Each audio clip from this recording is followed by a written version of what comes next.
अफसोस होता है नरेंद्र मोदी के तुम भारत के वजीर आजम हो। किस तरह की वाहियात बात आपने की। आपका भाषण नरेंद्र मोदी का ऐसा नजर आ रहा था कि हिटलर बोल रहा है, भारत का वजीर आजम नहीं बोल रहा है।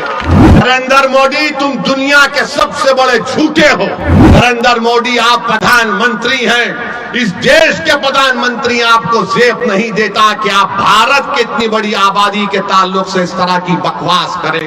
कि आप देश के वजीर आजम हैं, आप किसी चौपाल के नेता नहीं हैं। बोलते हैं कि हम बच्चे ज्यादा पैदा करते हैं। नरेंद्र मोदी के आपके 6 भाई नहीं हैं? अमित शाह की 6 बहनें नहीं हैं?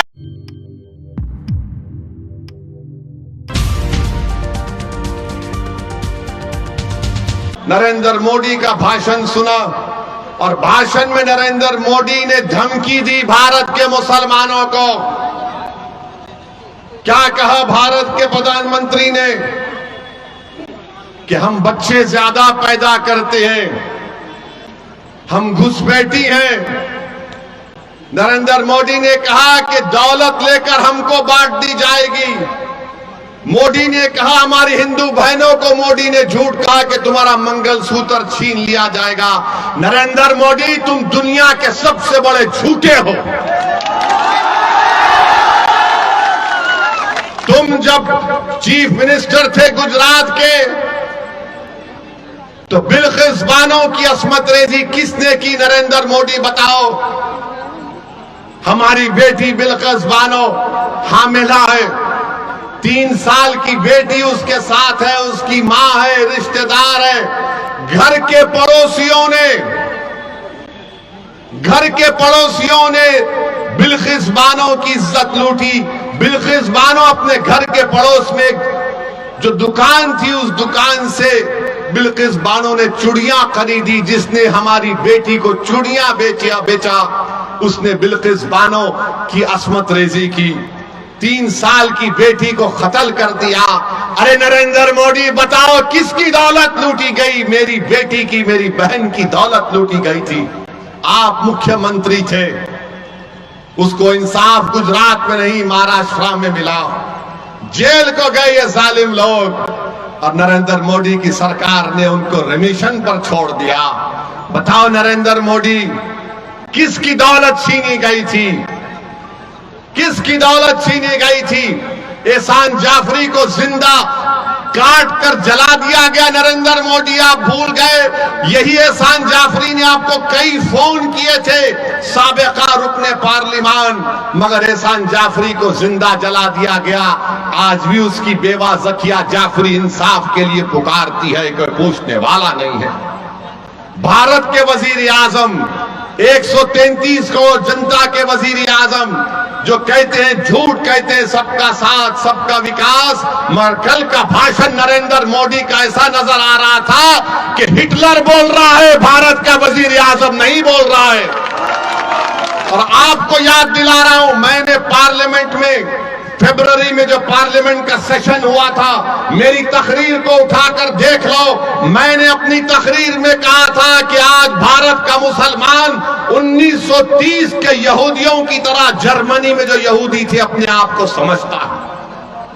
और यहूदियों में जब हिटलर ने यहूदियों को गैस के चेंबर में डालकर मार दिया, ऐसे ही नहीं डाला, पहले हिटलर ने तकरीर करना शुरू कर दिए यहूदियों के खिलाफ।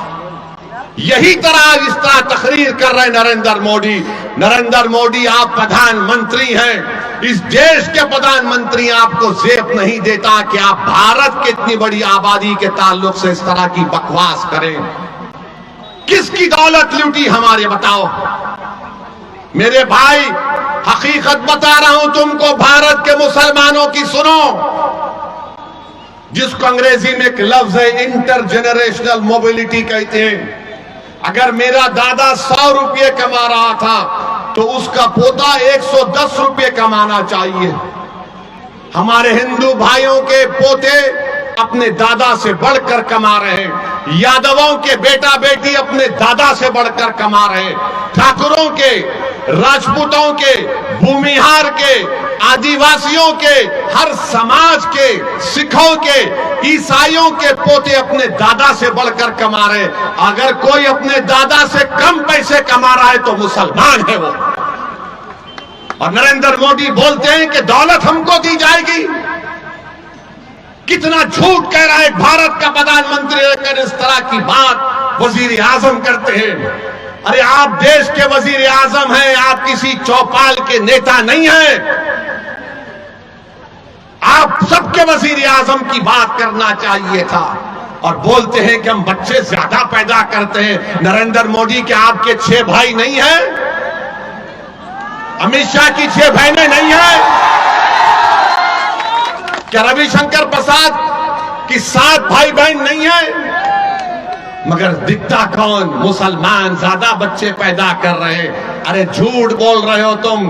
तुम्हारी गवर्नमेंट का आदादोशुमार डेटा कह रहा है कि मुस्लिम हमारी बेटियों का जो फर्टिलिटी रेट है उसमें कमी आई है।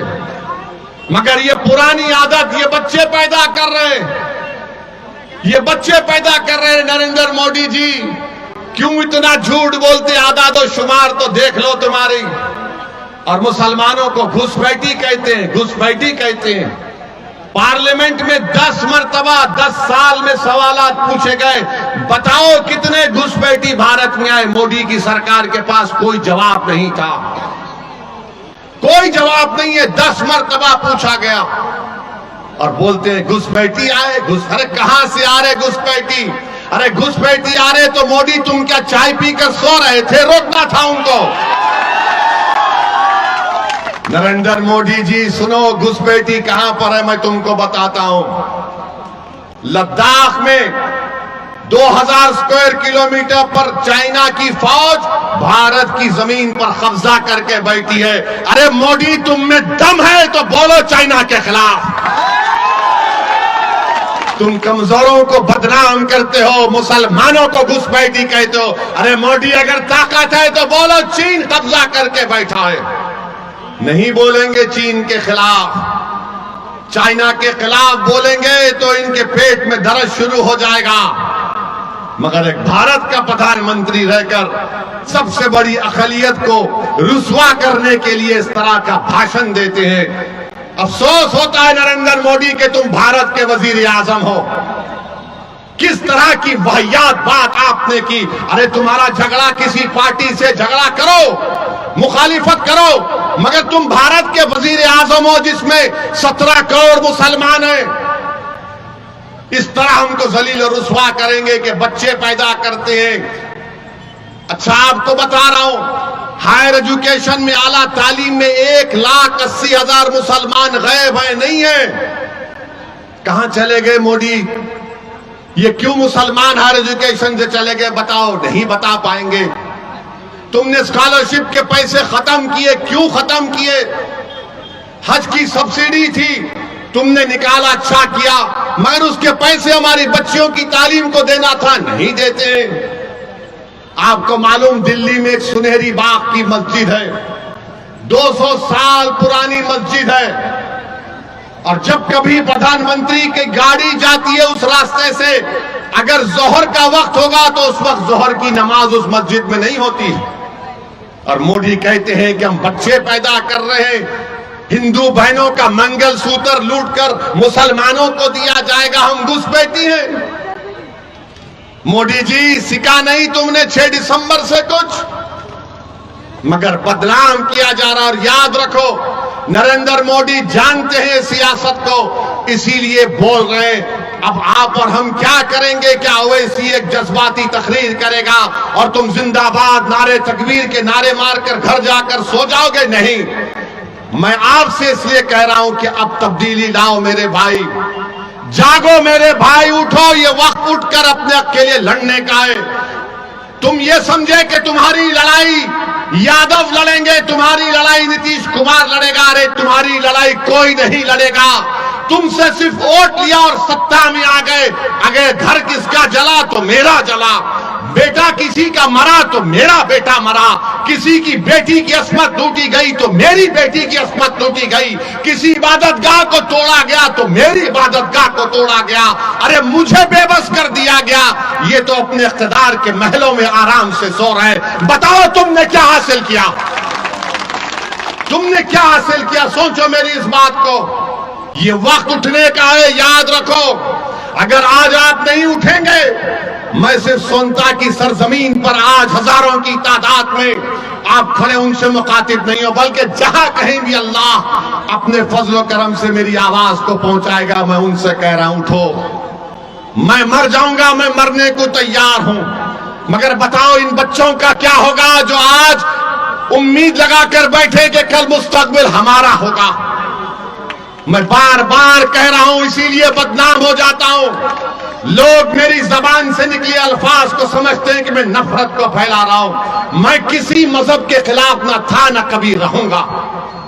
मैं किसी हिंदू के खिलाफ नहीं था, मैं किसी दलित के खिलाफ नहीं था, मैं किसी आदिवासी के खिलाफ नहीं हूं। मैं कैसे किसी का खिलाफ हो सकता हूं जब मेरे रब की किताब का पहला जुमला क्या है, अरहमर राहिमीन।